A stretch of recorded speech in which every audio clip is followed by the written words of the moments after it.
Salve, rapaziada do Real Madrid Brasil, como vocês estão? Estamos aqui de volta com mais um vídeo aqui no canal, né? E hoje é um vídeo especial de entrevista. Vamos entrevistar o Mauro Betting, né? Comentarista aí dos canais em esporte interativo. Já tem uma grande história no jornalismo brasileiro, né? Ele passou por Band, Fox Sports, já fez vários jogos em todos os lugares do mundo, fanático por futebol, sabe muito o Mauro Betting. E a gente entrevistou ele hoje, falando um pouquinho da carreira dele, né? A gente começou falando sobre a carreira dele, depois falou principalmente sobre o Real Madrid, e ele fez a seleção dele do Real Madrid de todos os tempos. Então curte aí o vídeo, aproveita que a entrevista tá foda demais.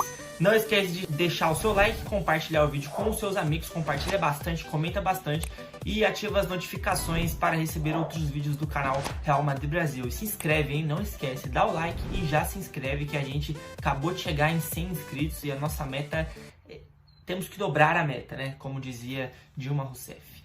Então é isso, com vocês, Mauro Betting. Bom, você deve estar me ouvindo, eu estou te ouvindo alto e claro. Como é que tá? Tudo bem?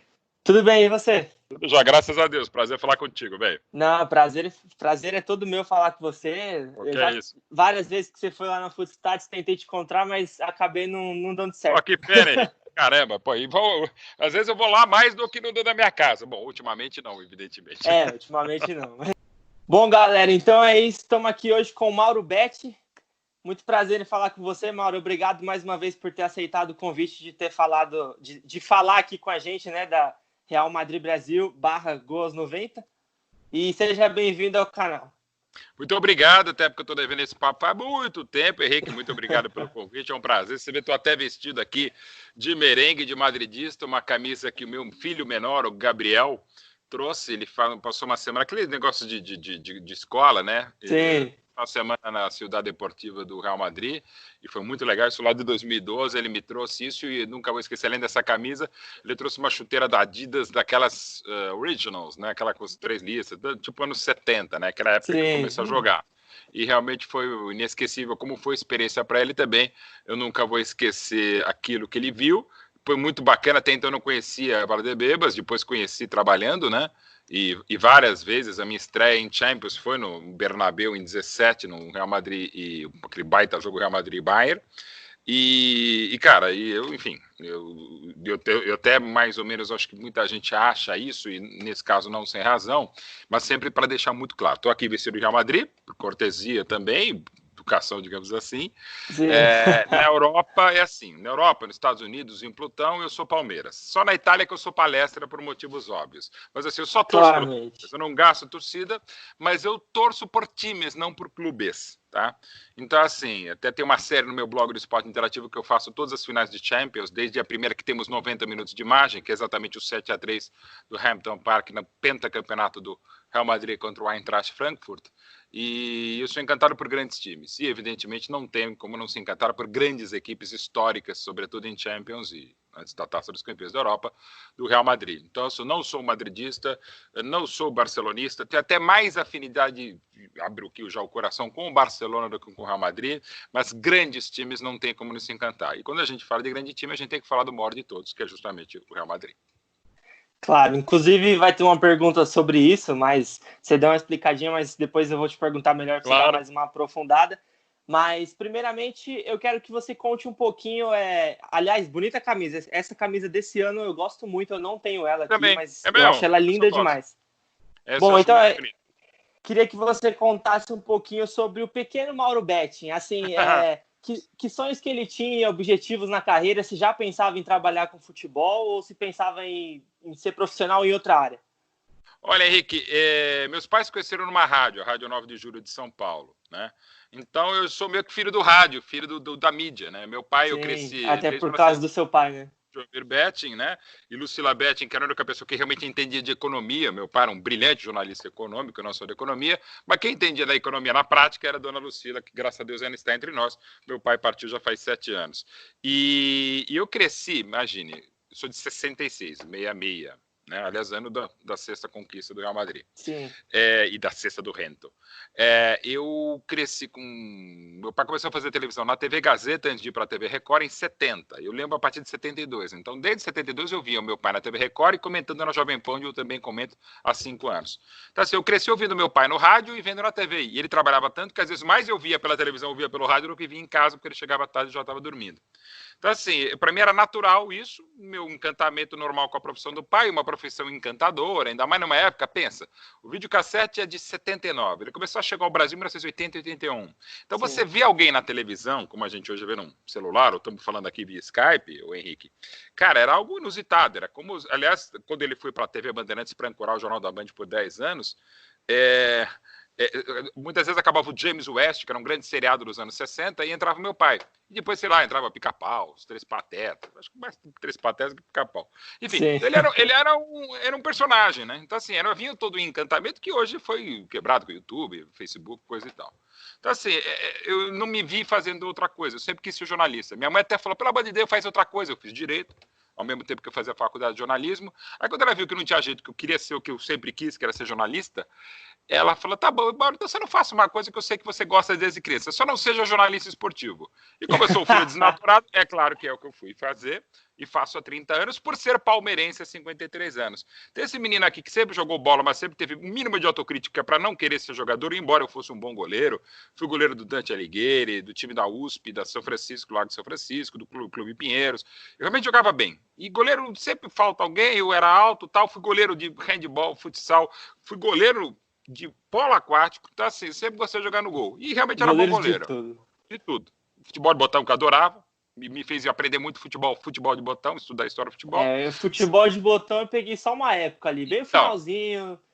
Aí peguei depois já veio o videogame, né? Aí veio o videogame agora, por uma alegria, desde 2010 a Konami me convida para ser o comentarista de PES, que é um negócio maravilhoso.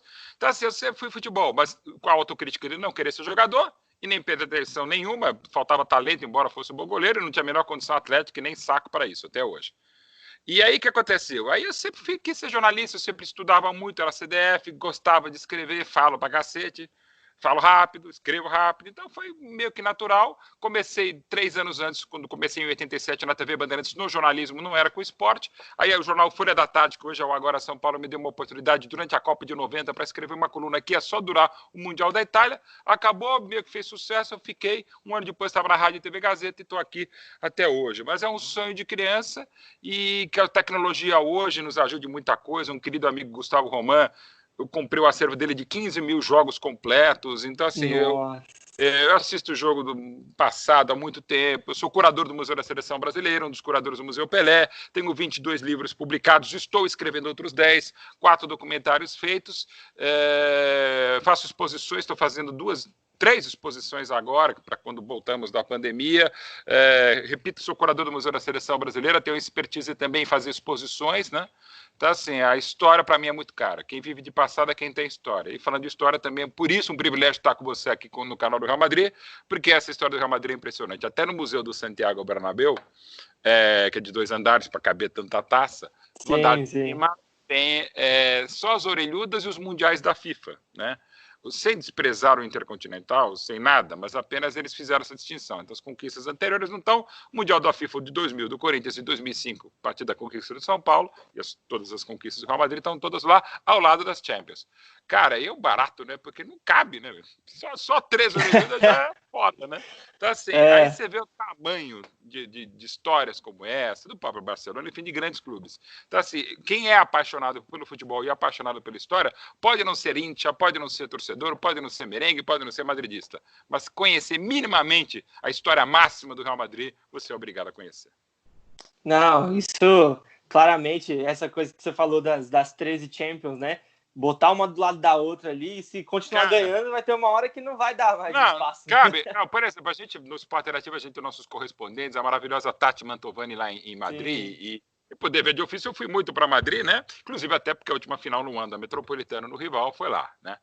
E quase sempre eu consigo ir lá. E um dos livros que eu estou escrevendo é do grande Luiz Pereira, ídolo colchoneiro, ídolo do Atlético de Madrid e tal, e com toda a rivalidade que tem o Real Madrid. Mas quase sempre eu dava um jeito que, normalmente, a gente ficava no hotel que você ia a pé para o Santiago Bernabéu. Sim. E então eu fui várias vezes, até por dever de ofício mesmo, ao museu. E algumas gravações a gente fez lá, também no museu, como, por exemplo, o Marcelo.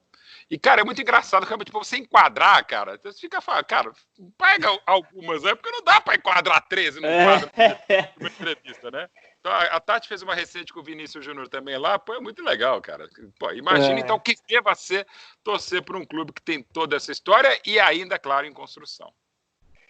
Bom, falando sobre a sua carreira, né, que você começou a falar de todos os livros que você já fez, programas, toda a sua história. Eu tenho uma dúvida como jornalista também, né, porque apesar de eu ter acabado de me formar, já estou trabalhando na Footstats e tal, mas eu tenho um problema que eu sou santista. E eu tenho um problema em diferenciar ali o meu time da minha profissão ainda, né? Então eu queria saber, no seu começo no jornalismo esportivo e até hoje, você teve algum problema em assumir publicamente o time que você torcia? Nenhum, Henrique. Pô, você é bem apelão, hein, cara? Torce pro time do Pelé, torce pro Real Madrid, pô. Você gosta de branco, você é apelão. Você gosta dos maiores mesmo. Aí a torcida do Palmeiras vai mexer o saco e até para responder a isso, Henrique. Cara, o meu pai, João Betting, desde os anos 80, ele era um dos mais conhecidos palmeirenses, né? Porque nunca escondeu. Tanto não escondeu que durante 5 anos ele foi jornalista. Foi ele que foi autor da placa, do gol de placa do Pelé, que teve a ideia de dar homenagem para o Pelé lá em 61 no Rio de São Paulo. E ele teve que largar o jornalismo esportivo no ano seguinte, em 62, porque num 3-3 Corinthians e Palmeiras no derby, ele começou a dar banana para a torcida do Corinthians quando o Palmeiras empatou o jogo na tribuna de imprensa. Então ele pegou, fez a matéria do jogo para o jornal O Esporte, onde ele trabalhava, e depois assinou a própria carta de demissão, porque não conseguia ser minimamente isento, imparcial e objetivo. Ele era o presidente da Sociedade Esportiva Jornalismo, como eu brinco. Bom, aí é o seguinte, aí meu pai, porra, qualquer coisa, meu pai que apresentava, a sala de imprensa do Allianz Parque chama-se João Betting, aquela frase famosa dele tem no Allianz Parque em 2 lugares, teve no vestiário do Palestra Itália de 2008 a 2010, tem na academia do Palmeiras, então ele sempre foi um palmeirense muito conhecido e eu, por tabela, por ser filho e também pelo meu trabalho de 30 anos no ofício, me fez fazer um monte de coisa, como aliás nenhum cara fez na história do Palmeiras, ou que não significa dizer que eu tenha feito mais ou melhor, mas sim.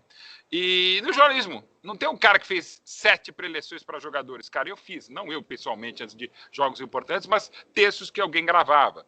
Então, 5 banquetes apresentados, a festa do centenário eu apresentei, eu fui um dos embaixadores oficiais do centenário, desses 22 livros, 9 são do Palmeiras e de palmeirenses, dos meus 4 documentários, 3 são do Palmeiras, oficiais. Então, um monte de coisa que eu faço, apresentador do banquete, da inauguração do Allianz Parque, um monte de coisa, enfim. Então, eu sempre me assumi. E, graças a Deus, eu não tenho problema algum em Itaquera, não tinha no Pacaembu, não tenho no Morumbi, não tenho na Vila, não tenho. Um pouco ou outro. Mas já levei laranjada da torcida do Palmeiras, já recebi manifesto de torcida organizada contra mim, já me xingaram muito, já me beijaram muito. Quando eu vejo o Palmeiras, não sei se ele vai me bater, vai ignorar, ou vai me lamber, no bom sentido, vai me beijar. Assim, o que eu não vejo problemas no Corinthians. Quando eu fui uma das últimas vezes na Arena Corinthians, aliás, em 2017, no derby decisivo do Brasileiro, o Corinthians foi heptacampeão. Eu fui recebido no camarote da torcida do Corinthians, o maior camarote da Arena Corinthians, e falar, pô, você é o primeiro palmeirense que eu sei que entra, e um dos que mais que tiraram fotos e o pessoal fez festa para você. Nem alguns ídolos do Corinthians conseguem isso. Então, é uma vitória. Vai falar que é passar pano, fazedor de média. Não, cara, é a minha linha de trabalho e até a minha linha pessoal. Claro. Para você ser um bom jornalista, você precisa ser uma boa pessoa. Conheço brilhantes colegas e até amigos que são excelentes jornalistas e não são tão boas pessoas, mas esse não é o caso. Então, assim, não tem problema. Eu brinco que eu falo, nosso projeto, nosso palestra, por exemplo, o portal, em nome da Sociedade Esportiva Jornalismo, não do Palmeiras. Então, assim, tentando ser imparcial, isento, objetivo, a gente chega lá. Eu tenho o direito, como ser humano, de ser palmeirense, mas tenho o dever, como jornalista esportivo, de não distorcer pelo Palmeiras. Separar as coisas. O Henrique, clubista não é como eu e outros tantos que assumem a paixão. Clubista é quem eventualmente assume até a paixão pelo clube, mas detona, distorce, vai contra outro time. Claro. Isso é ser clubismo, é ser barrista, é ser parcial. Eu, às vezes, até exagero na tentativa de ser imparcial contra o Palmeiras. Se eu estou na dúvida se é um pênalti, se o time está jogando bem ou mal, eu falo meio que contra o Palmeiras. E até por isso a torcida do Palmeiras, com muita razão e também muita emoção, inclusive a minha mãe, que é presidente da TIP, torcida insuportável do Palmeiras, me cobra, porque fala, jornalistinha metido em parcial. Porra, é minha função. Hoje, até no aspecto político, se fala, pô, isentão. Cara, o jornalista tem que ser isento. Mas pode assumir a paixão. Eu desbragadamente sou palmeirense, como meu pai também era. Seria ridículo se eu inventasse outro time. Não, eu torço pro Dom Pernice da Colômbia de Andorra. Não, eu torço mais pela minha profissão. Claro que é a minha profissão que me paga, não é o Palmeiras, que aliás eu não cobro nada disso. Aliás, com o meu trabalho, vendendo DVD, vendendo livro, eu pago os royalties mais do que devidos ao Palmeiras.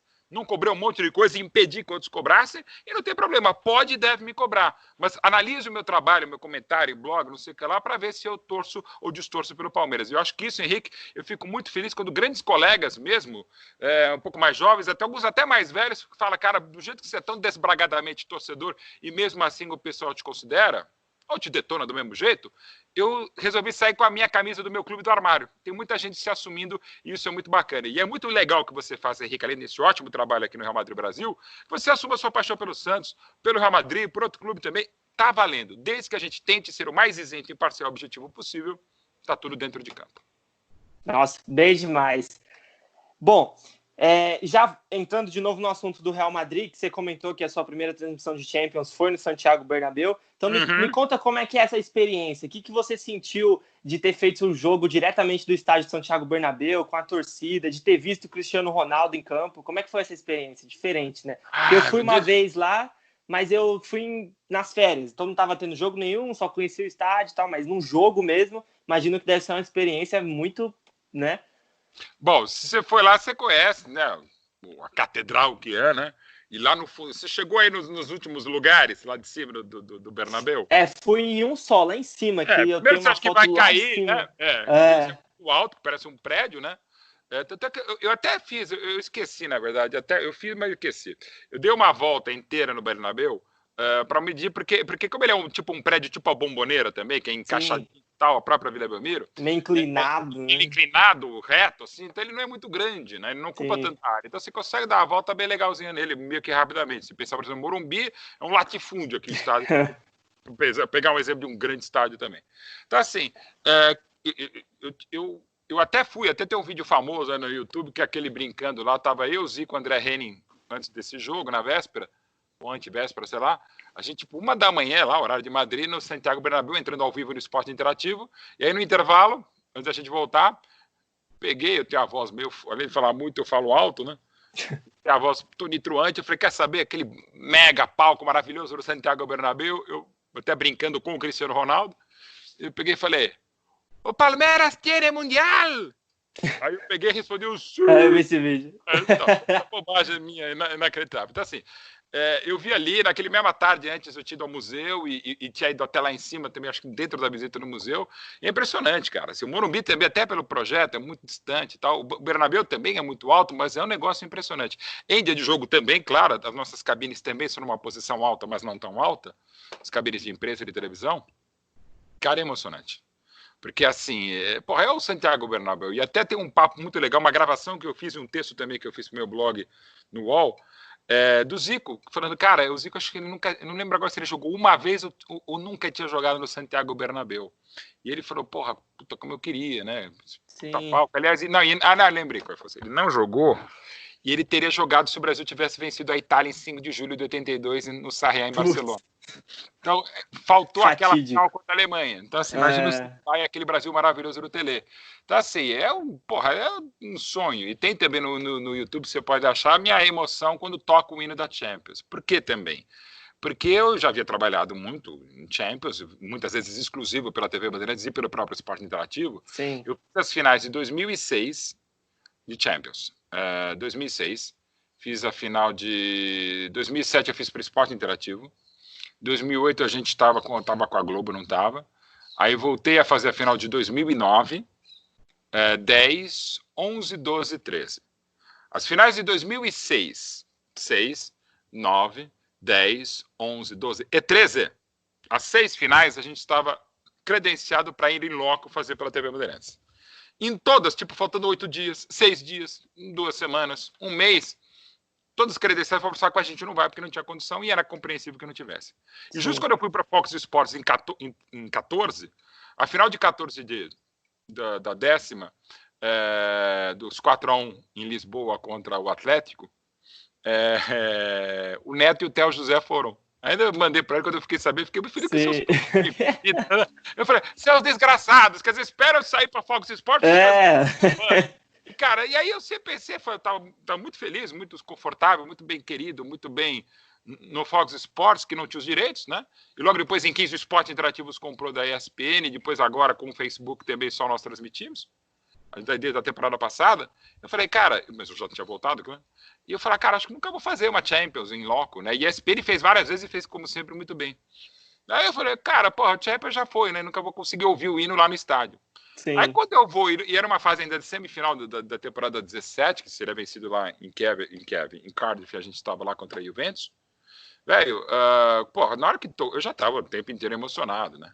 Mas na hora que tocou o hino, o André Henning e o Zico, lá do Zico, lá do querido André Henning, porra, na cabine, eu falei, o que eu me esforcei, e o que o Esporte Interativo, a Tânia, fizeram para que eu voltasse também, cara, foi tudo. É aquela coisa, até hoje é quarta, amanhã tem uma reunião, uma palestra que eu vou fazer sobre o tamanho e principalmente a emoção que é a Champions. Então, assim, sim. E algumas coisas até realmente supera a Copa do Mundo e uma série de coisas, outras não dá nem para comparar, mas a Champions é foda. A Champions é o Real Madrid é a Champions, né? Ainda mais falando aqui no canal do Real Madrid, eu posso falar. Cara, foi um negócio, eu chorei, eu choro meio fácil. Até quando eu dei a notícia da morte do meu pai, durante 7 minutos e meio na Rádio Bandeirantes, uma madrugada de 29 de novembro, eu não chorei porque era meio esperado. E ali, sim, claro, que eu estava já esperando algumas semanas que eu ia fazer aquele jogo. E até alguns meses imaginava que pudesse ir fazer um jogo da Champions em loco, pela Turner e pelo Esporte Interativo. Mas, porra, na hora que vem o hino, cara, a emoção, e ainda num palco como o Santiago Bernabéu, e de um time que eu tenho afeiçoado, que é, por exemplo, o Bayern de Munique, até para minha origem alemã, tá? Betting alemão. Cara, antes até que você torceu por quê? Eu falei, nesse caso eu tava torcendo por mim mesmo, cara. Eu tava feliz por mim, pela família, pelos amigos, pelos colegas do Esporte Interativo, porque, porra, eu tava lá, velho. Tava sendo pago para estar lá, para ver o Santiago Bernabéu. Então é muito emocionante, embora, repito, não seja torcedor merengue, exatamente no palco de uma conquista que depois seria mais uma do Real Madrid, uma temporada mais uma madridista, eu tinha que começar pelo Santiago Bernabéu, né? Porque é a casa da Champions. Aliás, a casa, ainda o Wembley tem mais finais e vai ter mais quando voltar ao mundo, né? O dia que voltar, na outra temporada que vem também. Mas assim, porra, é o Santiago Bernabéu, né, cara? É a casa do primeiro pentacampeão, do primeiro hexa, do único hepta, do único octa, não é hepta também, do hepta, do octa pro... Agora ele é trideca campeão, a gente não sabe nem como é que fala, mas é trideca campeão da Europa, cara. Então o negócio então, assim, foi inesquecível e vai aparecer nos grandes momentos, não só da minha carreira profissional, mas da minha vida, aquilo que aconteceu em 2017 na semifinal entre Real Madrid e Bayern. Aí você vai perguntar, como é que foi? Cara, falando sério, eu acho que foi para prorrogação. Aí depois o Real ganhou, foi, né? Foi. Ainda porque melhor é isso, foram 120 minutos, não só 90, de um baita jogo, de duas grandes equipes, duas camisas poderosíssimas. E, cara, e assim, tanto faz quando for o jogo. Aliás, se eu pudesse levantar na transmissão depois do hino ir embora, eu tava feliz, cara. Foi maravilhoso. Só de ouvir o hino já tava ótimo. E foi fantástico também, Henrique, porque depois em 18, em outras... Não, era quartas, né? Real Madrid, Bayern... Não, semifinal também. Real Madrid, Bayern. E foi maravilhoso que eu tive com a Tati, com aquela promoção da narradora Leis. Que, porra, a gente foi a primeira transmissão de uma mulher em loco, numa semifinal de Champions no Santiago Bernabéu. Então, eu comentando, ela narrando, velho, pô, também coisas que... Você vai falar o quê, cara? Uma transmissão com uma maravilhosa profissional, uma pessoa queridíssima, do meu lado, uma narração feminina, velho, e ela segurando super bem, um trabalho maravilhoso da Leis, do Tano, do Esporte Interativo, do queridíssimo Mazei, meu chefe, saudade de você, velho, o Real Madrid e o Santiago Bernabéu vão estar sempre na minha vida, e claro, na história do jornalismo esportivo, com momentos como esse. Não, sensacional, e essa experiência da narradora Leis foi uma coisa nova, né, então, tipo... É uma coisa que ficou na história de uma narradora, tá em loco na semifinal de uma Champions League narrando um jogo entre Real Madrid e Bayern, que são dois dos maiores campeões, estão na lista dos maiores campeões da Champions. E, bom, sensacional. Mas eu queria também que você dissesse, desses jogos que você fez na Champions, qual foi o melhor e se Cristiano Ronaldo estava em campo? Excelente questão. Na dúvida, ele vai estar em campo, né? Mesmo que ele não jogasse, mesmo que ele não tivesse entre os clubes, estaria final. Pô, melhor jogo. Cara, a pena que em 2005 os direitos estavam ainda com a Rede TV, antes da Top Sports, que é dona, parceira, criadora do esporte interativo. Aquele jogo eu assisti, estava na Band, no estúdio da Band, mas tinha jogo do Campeonato Brasileiro pela Rádio Bandeirantes, sei lá, e vi a grande narração do Theo José e do queridíssimo Neto também. Mas, fora esse, o melhor jogo que eu transmiti, cara, porra, e a última temporada foi fantástica, né? Nossa.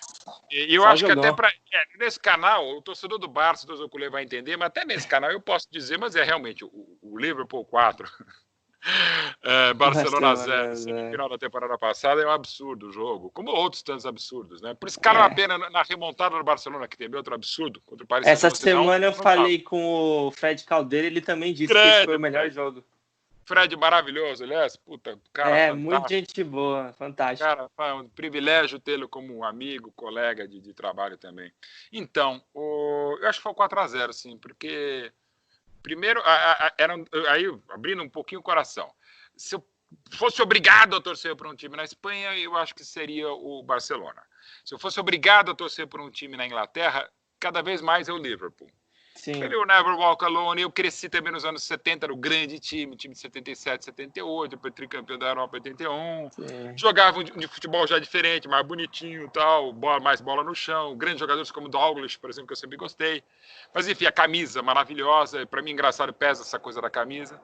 E aliás, o Liverpool, que tem, né, e não sempre é falado, mas aí neste canal tem que se falar mais ainda, o Liverpool se inspirou no Real Madrid para a mudança de uniforme dele. Grande treinador Bill Shankly, mítico treinador, que diz que futebol não é uma questão de vida ou morte, é muito mais do que isso. O Bill Shankly, vendo o pentacampeão Real Madrid, até 60 da Europa, ele no começo dos anos 60 falou, cara, o Liverpool era vermelho, branco e vermelho, meio que tradicional, né, uniforme. Aí ele falou, o Real Madrid também é foda, porque ele é uma cor só, é um padrão só. Você entra, vai entrar os caras tudo de branco, assim, tudo uma cor só. A gente é vermelho, claro. Por que ele não fazia uniforme só? A gente se impõe mais. Era um conceito cromático, ideológico, psicológico, enfim. Ele falou, quer saber? Vamos inteiramente vestidos de vermelho, inspirados no Real Madrid, que é tudo branco. Então, assim, até isso tem uma coisa interessante, essa aula, digamos, e essa aura madridista.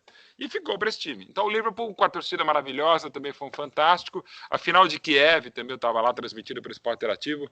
E, cara, foi muito legal, porque na hora naquele pré-hino da Champions, tem o Will Never Walk Alone e o Alá Madrid, que é maravilhoso. Sim. Que para mim é mais, é mais bonito que o hino do Real Madrid também. A música ficou de uma felicidade extrema, suprema. Pô, e eu chorei pela primeira vez, eu diria até a única vez, com a torcida do Real Madrid cantando, e o Never Walk Alone, eu vou dizer uma coisa, aquele que se você botar a Ivete Sangalo num sábado à noite, de carnaval, peraí que caiu minha bolsinha, tô com as dores nas costas aqui, a Ivete Sangalo em cima do trio elétrico, cantar o Never Walk Alone, todo mundo chora lá no corredor Ondina, sei lá. Então assim, então essas emoções são fabulosas. Então eu vi, graças a Deus, grandes jogos, 3 finais em loco, mas eu ainda fico com a absurda emoção que foi realmente esses 4-0, transmitido dos estúdios do Esporte Interativo aqui em São Paulo, esse Liverpool 4, Barcelona 0. Bom, sensacional. E entrando nessa questão mais do Real Madrid, que até você tinha falado no começo da entrevista, né, que você acha que, de fato, o Real Madrid pode ser considerado o maior clube do mundo pelas Champions, por vários títulos mundiais, que mesmo sem tá no museu junto com as da FIFA, né, os intercontinentais. Você acha que realmente é isso mesmo? O Real Madrid é o maior clube do mundo? Pelo tamanho que fica, pela pretensão que tem, que muitas vezes bate com a realidade, no início desse século, com a questão dos galácticos, sim, com o dinheiro investido, com o tamanho do clube. E com todo respeito, eu falo aqui, repito, tenho uma maior afinidade com o Barcelona. O Barça só foi conseguir ganhar uma Champions em 92. No meu blog, eu até faço no Esporte Interativo, já havia feito no blog do UOL, uma série chamada História em Jogo, que eu vou contando as finais, mas de uma maneira bem extensa. Eu conto jogador por jogador, minuto a minuto e tal. E a final que o Barça perdeu, a primeira que ele chegou, depois de eliminar o Real Madrid, que foi em 61, em Berna, ele perde para o Benfica, que depois seria bicampeão em 62, que é o texto que eu publiquei nessa quarta-feira agora no Esporte Interativo. Pô, aquele jogo o Barcelona mandou 4 bolas na trave. Foi um massacre do Barça e perdeu. O Barça era zicado. Em 86 perdeu pro Steaua Bucareste com 4 pênaltis defendidos pelo goleiro do Cané. Tá tudo errado pro Barça, né? Era mais ou menos o que era o Corinthians até ganhar invicto a Libertadores de 2012. Sim. O que tá acontecendo agora com o São Paulo em Copa do Brasil. E não vou falar do Palmeiras no Mundial, que é uma outra longa discussão. Então, o que acontece? Velho, o Barça tinha essa zica e tal, e o Real Madrid não, cara. O Real Madrid, desde que abre 5, né? E depois ganha a sexta, já com o elenco que já não era tão bom, contra o adversário que não era grande coisa quando ganha 6-6. E o impressionante do Real Madrid é isso, ele fica 32 anos até ganhar 98, até ganhar Amsterdã com o Mijatovic contra a Juventus. E mesmo assim, não passaram. E tava num momento que não se sabia se ia ficar o Raik, e ganhou. E, cara, ninguém passa. E olha que o Barcelona vinha sendo, ou pode ainda ser, pelo time espetacular, o melhor time que eu vi jogar, que foi o Barcelona do Guardiola de 2008 a 2012. Sim, sim. Pô, o Barça tem, inclusive, nas últimas 11 ligas espanholas, ganhou 8, quer dizer, o melhor momento da história do Barcelona em ligas espanholas. O Barcelona conseguiu chegar perto dos grandes campeões, mas ainda longe do próprio Real Madrid, pelo que abriu no tricampeonato. E também isso, cara. Você não tinha um bicampeão da Europa desde 90, o Milan do Arrigo Sacchi. Aí vai o Real Madrid ganha em 2018 o bi. Perdão, em 2017 o bi. Aí, porra, não tem um tri desde o Bayern de Munique de 76. Vai lá o Real Madrid de novo. É tri, velho. O pai tá Liverpool. Então, cara, não dá pra torcer contra o Real Madrid. Não dá, velho. Então, assim, não tem como. É o maior.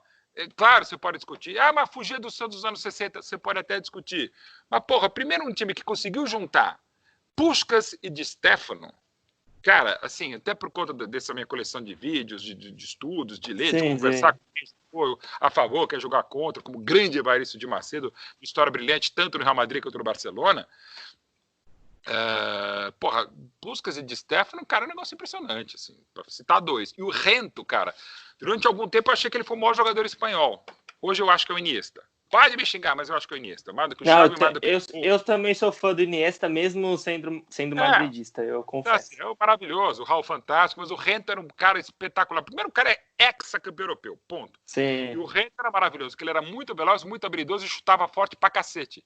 E ele tinha uma coisa que era fantástica. Quando ia chegando o ônibus do Real Madrid no Bernabéu, o que ele fazia? Ele, quase meio que 1 quilômetro antes do Bernabéu, ele descia do ônibus, botava um sapato mais pesado, sei lá, do jeito que ele fazia o sapato mais pesado na sola, e ia andando para dar mais força para as pernas dele e tal.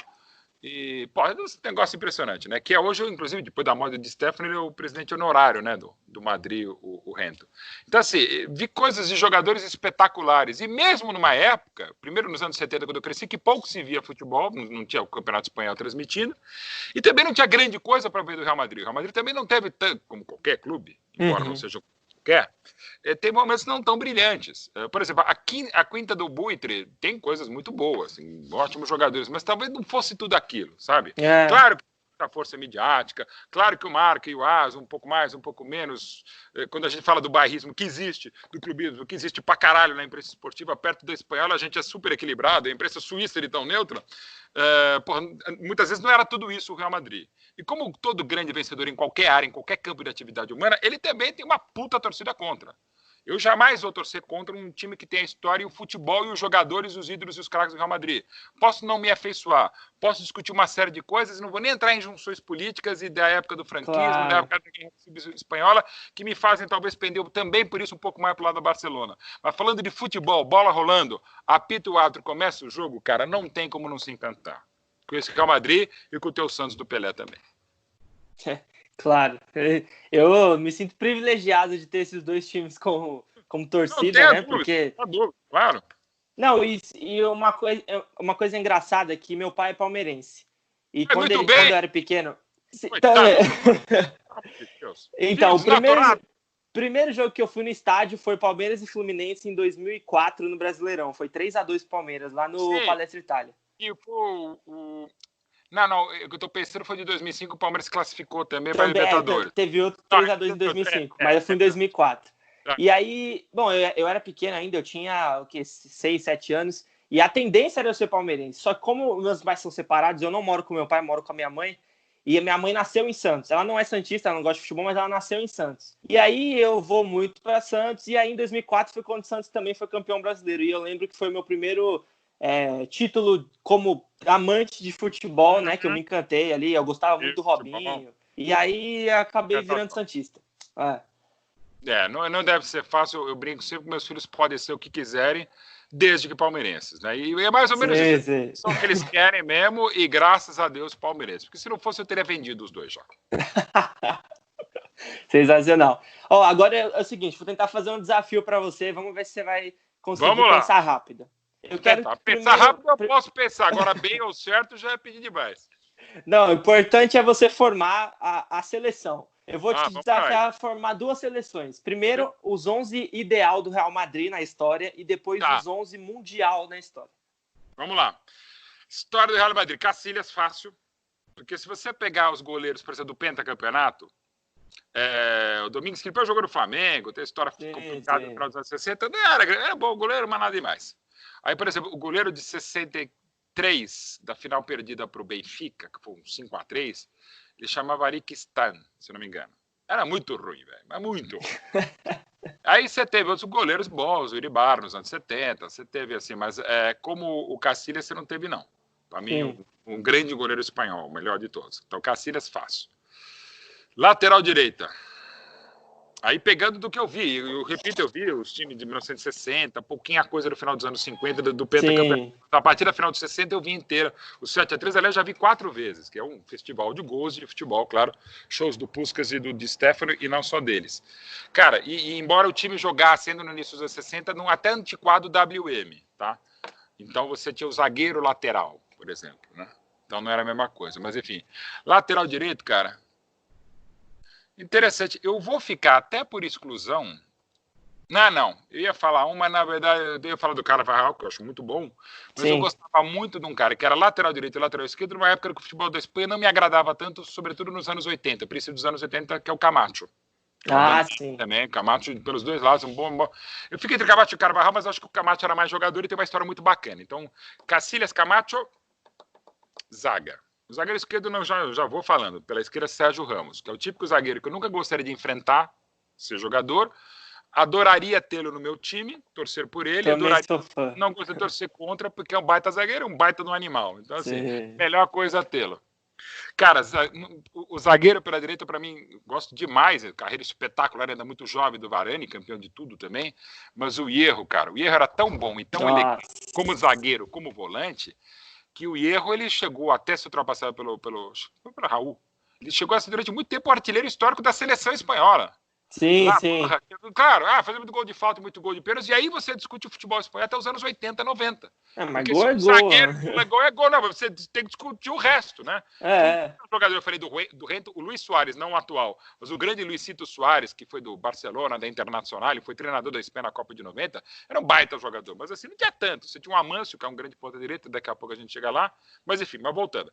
Cacilhas, Camacho, Hierro, Sérgio Ramos e, aí escolher um brasileiro, ou Roberto ou Marcelo, ainda fica com o Roberto Carlos, até por afinidades palestrinas. Marcelo é o monstro. O próprio Roberto disse, fora do ar e no ar, que ele acha o Marcelo mais bola que ele. Mas mais bola que o Roberto, para mim, pela história fabulosa. Para mim também não. E também, pelo que ele joga na seleção, o Marcelo não consegue jogar, por uma série de motivos, Roberto Carlos. Tá fechando a defesa. Agora é foda, né, velho? Agora tem 638 nomes para escalar. Mas vamos lá. Eu já vou escalando, não sei ainda se um pouco mais atrás, com a 5 que ele jogava, mas não era volante, ou, enfim, que é o jogador não é o melhor jogador que eu vi na vida, mas é o mais elegante, Zidane.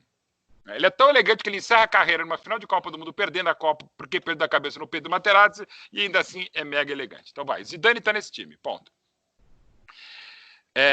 Aí eu vou ter a questão técnica, tática, que eu vou saber onde encaixar esses monstros que eu já falei aqui de Stefano e Puskás. Sim. Eu vou falar o de Stefano, que vestia 9, era um falso centroavante desde o River Plate dos anos 40, passando pelo Milionários até chegar a Madrid, mas daqui a pouco eu falo um pouquinho mais. Então vai, Zidane e de Stefano já estão ali, porque o Puskás jogava na frente, gordinho, jogava e brilhava. Então, Zidane, Puskás e de Stefano estão no time, eu preciso fazer um encaixe aqui. E olha, alguns jogadores fabulosos que não renderam lá. Uma série de motivos, o próprio Didi, bicampeão do mundo pela seleção. Didi não entra nesse time, não. Por isso que eu estou falando. Então vai, Zidane vai 3, eu vou precisar de mais 3 caras. Cara, um ex-campeão como o Rento tem que entrar. Então o Cristiano vai ser o centroavante, que o Rento vai ter que... Peraí. Não sei peraí. Vamos botar o Rento pela ponta esquerda, tá? Tá. Zidane, porque já jogou com a 5, vou dar uma coxambrada um pouquinho mais atrás. De Stefano já vou explicar. Puskás também. Cristiano, claro que tem que ter. E o Raul? Cara, eu vou dizer aqui, eu não vou dizer, não vou ter coragem de dizer aqui. Cara, eu respeito muito o Raul. O cara foi durante muito tempo artilheiro histórico, fundamental. Porra, tem 3 Champions, mas eu sempre tive um pezinho em relação ao Raul, não sei porquê. Aí teima minha, tá? Mas assim, não é um pezinho não pra dizer que não seja um puta jogador. Não, tranquilo. Mas não, talvez para isso aí.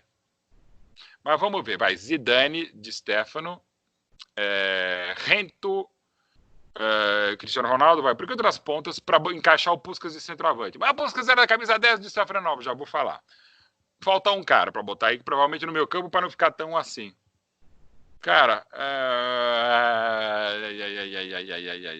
eu gosto demais do Figo, melhor jogador do mundo em 2001. Não teria o meu voto, mas jogava pra cacete.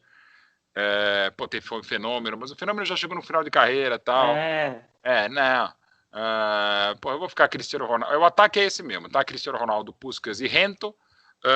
Meu campo Zidane e Di Stefano. Cara, quem mais no meio? Eu boto o Raul, ficando super ofensivo, mas tudo bem, essas escalações são para não é para marcar, é para jogar. É só para jogar. Só para fazer a média. Eu tô falando, eu falei, por exemplo, do Amâncio, o grande Juanito também. Põe o Butragueño, o Hugo Sánchez teve passagem maravilhosa, o mexicano também. Mas não dá para tirar Cristiano Ronaldo, não dá para tirar o Puskás de atacante, não dá para tirar o Rento. Eu vou botar o Raul, vai, pronto. Faça uma média. Então fica assim, Cassini, Camacho, Hierro, Sérgio Ramos e Roberto Carlos. Zidane um pouquinho mais atrás, Raul e Di Stefano. Cristiano Ronaldo tortinho pela direita, mas um gênio. Puskás, outro gênio centroavante, outro mega jogador Rento. Aí só rapidinho, o Di Stefano, ele saía da área, porque ele sempre fazia isso. Ele é um precursor, inclusive, de Johan Cruyff. E o Idacuti, que fazia isso na maravilhosa Hungria de 54. Ele saía da área e quem jogava, até porque já não tinha mobilidade, já era gordinho, era o Puskás. O Puskás era o centroavante do Real Madrid quando ele chegou. Então, assim, o time era esse, sabe? Era o time que, porra, tinha que jogar, tinha que ganhar e fazia o Di Stefano rodando o campo e o Puskás mais à frente. Então, para mim, fica esse time. Daqui a 5 minutos já vai ser outro. Então, esse é o Real Madrid de todos os tempos, o Real Madrid que eu vi e que li e que ouvi também. Mas eu posso dizer, todos esses eu acabei vendo pelo menos 3 ou 4 jogos completos. Graças a Deus, tive a felicidade de ver mais. Então, é o time que eu escalo realmente esse aí. Treinador? Você não me perguntou, mas eu vou responder. Cara, até no Penta, mudava um de cada vez, né, cara? O próprio Minhoca, o zagueiro, então era sabe, não teve... E teve, claro, o Real Madrid, como grandes equipes, grandes treinadores. Mas, cara, eu vou votar e já vou sair correndo. Fazer o que Zidane fez, cara, por enquanto é o Zidane. É o Zidane. Também acho. Mas na minha que eu fiz, eu coloquei. Boa. Vamos de Zidane. Bom, e agora o 11 ideal mundial que você já viu. Os 11 melhores jogadores que você já viu no mundo. Eu só vou fazer 2 distinções. E eu vou usar a partir de 72, tá? Porque aí eu quero sem problema. O que eu vi. O que eu li, eu vi, mesmo ouvindo o videotape que eu falei aqui, por exemplo, Puskás e Stefano, noção dessa época, Batal. Goleiro, eu sempre faço 2 distinções. O goleiro é a única função que você pode falar pré e pós, porque a partir do final dos anos 80 e início dos anos 90, eles são mais altos, mais fortes, mais ágeis, com muito mais preparação física, atlética, técnica, científica, e a trave é a mesma desde o final do século XIX, e os caras são cada vez mais altos. Então, goleiros são 2. Goleiro, fase 1, Dino Zoff, fase 2, para o maior de todos, Buffon. Então, Buffon. Lateral direito, eu vi o final da carreira, mas o que deu para ver foi maravilhoso, o Carlos Alberto Torres. Zagueiros, Baresi, lado esquerdo, e zagueiro direito, eu vi pouco, mas o que eu vi um pouquinho, eu já coxambrei aqui, já botei um pouquinho. Vamos lá, Bob Moore, capitão da Inglaterra, 66, e lateral esquerdo, às vezes é o Breitner, mas eu fico com o Breitner, que jogava demais, e jogou, inclusive, claro, no Real Madrid. Breitner, até porque jogava demais no meu campo. E campeão da Europa, campeão do mundo, um monte. Vice-campeão no Santiago Bernabéu, fazendo gol, inclusive, quando perdeu para a Itália por 3-1. Aí, meio campo, eu sou aficionado, apaixonado por Paulo Roberto Falcão. Então, Falcão, falando de elegância, Falcão. Mas podia até botar o Zidane ali. Aí eu ponho o Maradona, claro. Eu não vou botar o Pelé, que é sacanagem. O Pelé é o concurso. Tá? O Pelé é de outro tipo. O Pelé não tem graça, você fica... Então, o Pelé é a seleção do universo, né? Do universo. Mundial. Outro universo, também, sei lá, do planeta que ele vem, então fica Falcão. E vou botar Falcão, Zidane e Maradona, adora a elegância de Falcão e de Zidane. Aí no ataque, Messi, que para mim é o maior de todos os tempos deste planeta. Eu vejo de um planeta que veio o Pelé. Sou obrigado a colocar o Cristiano Ronaldo. e bota o Cruyff. Porra, cadê o Romário? Porra, cadê o Ronaldo? Porra, cadê o Van Basten? É muito craque para pouco espaço, craque, né? Não tem como. É assim, centroavante é como o próprio Romário diz, eu não quero jogar bem, eu quero fazer gol. Eu não sou craque, eu sou centroavante, então eu tiro um pouquinho. Então eu faço ataque com Cristiano Ronaldo e Messi, ou Messi pela direita, Cristiano Ronaldo pelo lado. Cruyff genial por dentro, o maior craque tático que eu já vi. Aí o meu campo volto com o Falcão, Zidane e Maradona, e o resto é aquela defesa que eu falei. Bom, sensacional. Seleção mundial, a melhor que já teve no mundo inteiro.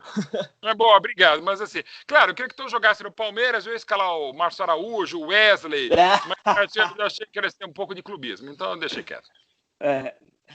Bom, agora a gente falou um pouquinho do passado, né? Seleções, você citou jogadores de 1970, 80, 90, falamos das Champions do Real Madrid. Agora eu quero saber, vou te fazer uma pergunta relacionada ao futuro. Como que você acha que é benéfico para o Real Madrid esse novo modo de contratações que o Florentino Pérez faz de contratar mais jovens jogadores, por exemplo, Vinícius Júnior, Rodrigo e outros jovens jogadores como Odegaard, do que gastar dinheiro como fazia antigamente, montar um time galáctico com jogadores já consolidados? Ou seja, você acha que esses jogadores como Rodrigo e Vinícius Júnior vão vingar no futuro jogando pelo Real Madrid e podem ser um dos melhores jogadores do mundo? Henrique, eu acho que aquela política antiga de pavões e Zidanes é desequilibrada. Claro, quanto mais Zidanes, melhor que pavões, mas você precisa dar equilibrada.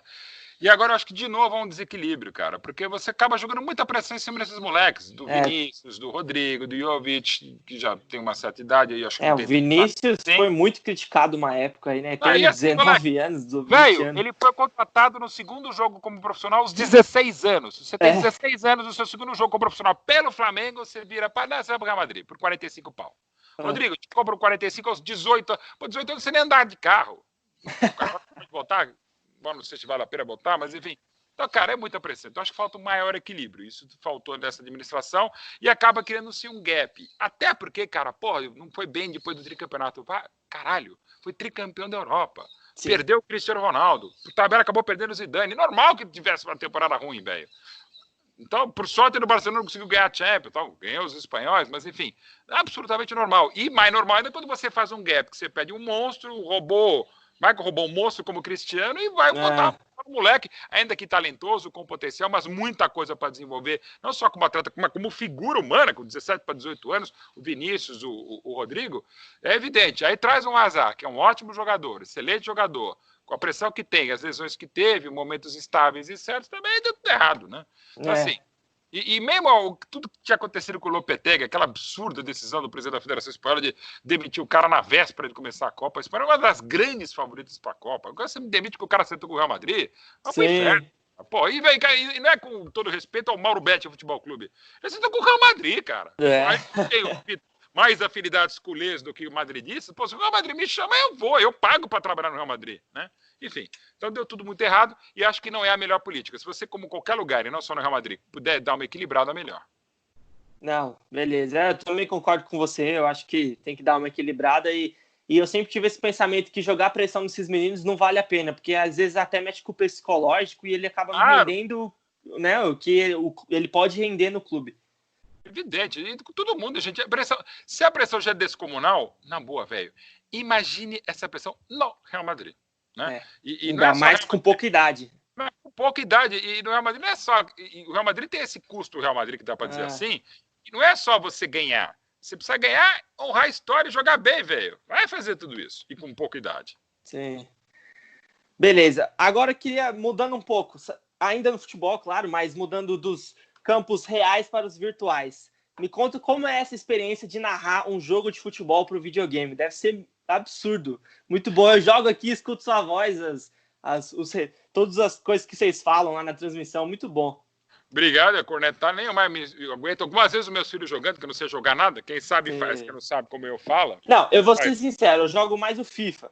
Mas eu também gosto do PES porque tem os times brasileiros, né? Eu gosto de jogar os times brasileiros e no FIFA não tem. E não tem. Narração é melhor, nada contra o Thiago, nada contra o queridíssimo claro. Também. É que a gente é melhor, mas e modesto e super humilde. Não, mas falando sério, já vi muitas vezes meus filhos jogando PES e eu discordo de todos os comentários que eu fiz, né? Até porque eu comento um roteiro, eu comento um jogo que eu não tô vendo. Sim. parece que também não vem os jogos que comentam, mas isso é outra história. Então, assim, é maravilhoso, uma experiência fantástica, até porque foi uma eleição popular lá em 2010, que escolheram o Silvio Luiz, hoje outro craque brilhante como o Milton Leite, Sim. e eu, para comentarem o jogo desde 2010. E, cara, porra, nunca podia imaginar. Eu falei, vários sonhos eu consegui na vida, outros que eu não podia imaginar. Um jogo no Santiago Bernabéu, escrever 22 livros, eu queria escrever um, já são 22, estou escrevendo outros 10. Porra, documentário, curador do Museu Pelé, curador do museu, um dos curadores do Museu Pelé, curador do Museu da Seleção Brasileira. Porra, maravilhoso. Agora, comentar o videogame, como é que eu podia imaginar se não tinha nem videogame? Não era, eu sou pré-Atari. Então é um negócio fantástico, é um trabalho maravilhoso, um privilégio trabalhar com o Milton, com o pessoal que grava com a gente, com a Konami, que nos dá muita liberdade dentro do que é possível. Porque, porra, às vezes você comenta um negócio que não tem nada a ver. Cara, a gente comenta uma imagem, uma projeção que às vezes dá uma bugada, o que é raro, mas, porra, como é que você vai comentar um jogo que você não tá vendo? O que você tá jogando? É fantástico. Então, os caras são geniais e é, para mim, absolutamente maravilhoso poder fazer o PES desde 2010 e já batendo todos os recordes. Ninguém ficou tanto tempo narrando um game como eu tô comentando desde 2010, da versão 2011 Sim, do PES. sim. Não, muito bom. O PES, eu jogava só, eu jogava só o PES até o 2013. A partir do 2014 eu comecei a não gostar porque teve uma mudança ali, né? E acabou sendo muito criticado. Mas no 2013 para mim foi o melhor de todos, porque tinha todos os times brasileiros com os jogadores, a mecânica era muito boa, era muito bom, enfim. Agora, fechando esse papo do videogame, é o último quadro da nossa entrevista, que se chama Polêmicas. Polêmicas! Vira grande Roberto Malone. Tão polêmico assim, mas eu dei o nome de polêmicas porque eu vou te dar uma pergunta e você vai ter duas opções para responder rapidamente na lata. Perfeitamente. Então vamos lá. A primeira, você prefere Vinícius Júnior ou Rodrigo? Cara, eu já fui muito mais Vinícius Júnior que Rodrigo. Agora eu estou na dúvida. Mas fala, escolhe um. Ainda pela idade, Vinícius Júnior. Boa. A segunda, quem decidia mais, o Messi contra o Real Madrid ou o Cristiano contra o Barcelona? Pode ser sincero, não precisa falar do Cristiano por causa do canal. Não, Messi, acho que... Até porque eu acho ele melhor que o Cristiano. O Cristiano é tão fabuloso, cara, que ele consegue superar o Messi em muitas coisas, inclusive na artilharia de Champions, na média de gols, que é mais de um gol por jogo. A média de gols do Cristiano pelo Madrid é maior do que a do Messi pelo Barcelona. Ele consegue, agora de novo desempatou, mas, cara, conseguir empatar em conquistas do que eu chamo o naming rights para mim do troféu The Best, ou melhor da FIFA, é o troféu Lionel Messi. E o Cristiano vai lá e ganha, cara. É assim, o Cristiano, ele para mim ultrapassou o Cruyff como o melhor jogador nascido na Europa, o maior europeu de todos os tempos. Sim. O Cristiano, para mim, é o maior atleta que já jogou futebol, superando nesse aspecto o ET Pelé, como atleta e como objetivo. Dedicação, né? Histórias maravilhosas do Cristiano é justamente essa. Que o Messi, antes de ser Messi, ele meio que já era Messi. Já falava, pô, tem uma pulga argentina aí no Barcelona que é foda. O próprio Ronaldinho falava, né? Ronaldinho, fenômeno, tal, o Ronaldinho gaúcho, e o próprio Ronaldinho falava, e quando o Ronaldinho começou no Grêmio lá em 97, tal, antes mesmo de entrar no time de cima, esses caras já eram, assim... O Cristiano já era extremamente talentoso, do esporte, antes de chegar no United. Mas, velho, ele não era tudo isso. Ele era até um cara meio inconsequente, sabe? Cheio de perna nervosa, tal, não era tão goleador. Então, ele se construiu, o Cristiano Ronaldo, e eu dou um gás, eu dou um elogio, eu dou um ganho para mim, pessoal, de um cara que consegue fazer isso muito acima, sabe? Então, assim, o Cristiano é foda. O Cristiano é foda, ele consegue nesse nível mas é no Messi para mim, porque ser de um satélite do planeta de onde veio o Pelé, o Messi, tá? E não estou nem falando em números, é assim, uma ideia até em algumas Champions também, embora, claro, né? O Cristiano até é o senhor Champions, mas não em confrontos diretos. Quer dizer, quando teve confronto direto, o Messi ganhou tal, mas aí não era culpa do Cristiano, era muito mérito do time do Guardiola e não tanto demérito até do próprio José Mourinho. Então foi muito mérito do Barcelona. Você pode até discutir, inclusive, arbitragens, mas aí é também um gosto pessoal. Entre o Messi e o Cristiano, eu fico sempre com o Messi. E repito, para ver o tamanho do Cristiano, em algumas coisas ele supera o Messi. Beleza, Mauro. Obrigado aí pelo papo, foi sensacional falar de Real Madrid, sua carreira, até do Palmeiras no final. Muito obrigado por ter recebido a gente aqui e muito prazer em ter conhecido você e ter conhecido. Quando passar a pandemia, te espero lá na Footstats, hein? Mas com certeza, até porque preciso gravar um dos cursos que ele está fazendo também com a galera. E agradecer demais o trabalho da Footstats, o Zé, todo o timaço, e você também, Henrique, pelo belo trabalho que vocês fazem também com toda essa história maravilhosa. Porque eu sei como é complexo contar a história do futebol, eu tenho o privilégio de contar a história da seleção brasileira em documentário, em exposição, no Museu da Seleção. Tenho o privilégio de contar a história do Palmeiras, aproveitando fazendo mais um merchan. Em agosto a gente lança os 100 anos da Portuguesa, né? Que deu grandes jogadores, ou jogadores também para o próprio Real Madrid, como o Zé Roberto, o Rodrigo Fábio, entre outros. E, porra, e contar essa história do Real Madrid, convenhamos, é um trabalho hercúleo, é um trabalho do tamanho da história do Real Madrid. Parabéns, Henrique. Valeu, obrigado. E agora falando como jornalista, né, que, enfim, eu me espelho em muitos profissionais, apesar de ter o sonho de ser narrador esportivo, mas eu me espelho muito em comentaristas, repórteres. Agora conheci o Fred Caldeira também, pessoa sensacional, falando com você também. Então, muito obrigado por ter conversado comigo aí. Quase uma hora de papo aí, muito bom. Obrigado a você e boa sorte para todos. Não vou falar lá Madrid, porque eu não sou um cara, digamos assim, primeiro, não sou torcedor e não sou também tão passador. Tranquilo. Mas enfim, para todos, muita felicidade, muita sorte, que o futebol volte o quanto antes, mas volte seguro. Vai voltar. Obrigado, Mauro. Valeu, um abraço. Valeu, querido. Até mais. Tchau, tchau. Até mais. Bom, rapaziada, essa foi então a entrevista com o Mauro Betting, sensacional, um cara super gente boa, atendeu a gente de um dia pro outro, passou o número dele, a gente combinou certinho, fez pelo Skype, sensacional, Mauro Betting. Muito obrigado por ter atendido a gente e ter tido essa conversa sensacional e sucesso sempre na sua carreira. Então, fechou? Se você gostou da entrevista e quer ver mais entrevistas aqui no canal, deixa aí nos comentários quem você acha que a gente devia correr atrás para tentar fazer uma entrevista. Deixa o seu like no vídeo, se inscreve no canal e ative as notificações para receber esse e outros vídeos do canal Real Madrid Brasil, fechou? Vou deixar meu Instagram aí também, @RickPaiva_, você pode me seguir lá, Instagram, Twitter, aonde você quiser, é só pesquisar lá, RickPaiva_, fechou? Tamo junto, até o próximo vídeo, valeu, falou, fui! Alá Madrid! She's a bad thing, funny hell. Calma, aí você corta e coloca que eu vou gritar lá Madrid, calma aí. Pronto, agora pode acabar. She's a bad thing, funny hell. Thick as fuck, oh my god, that's my baby.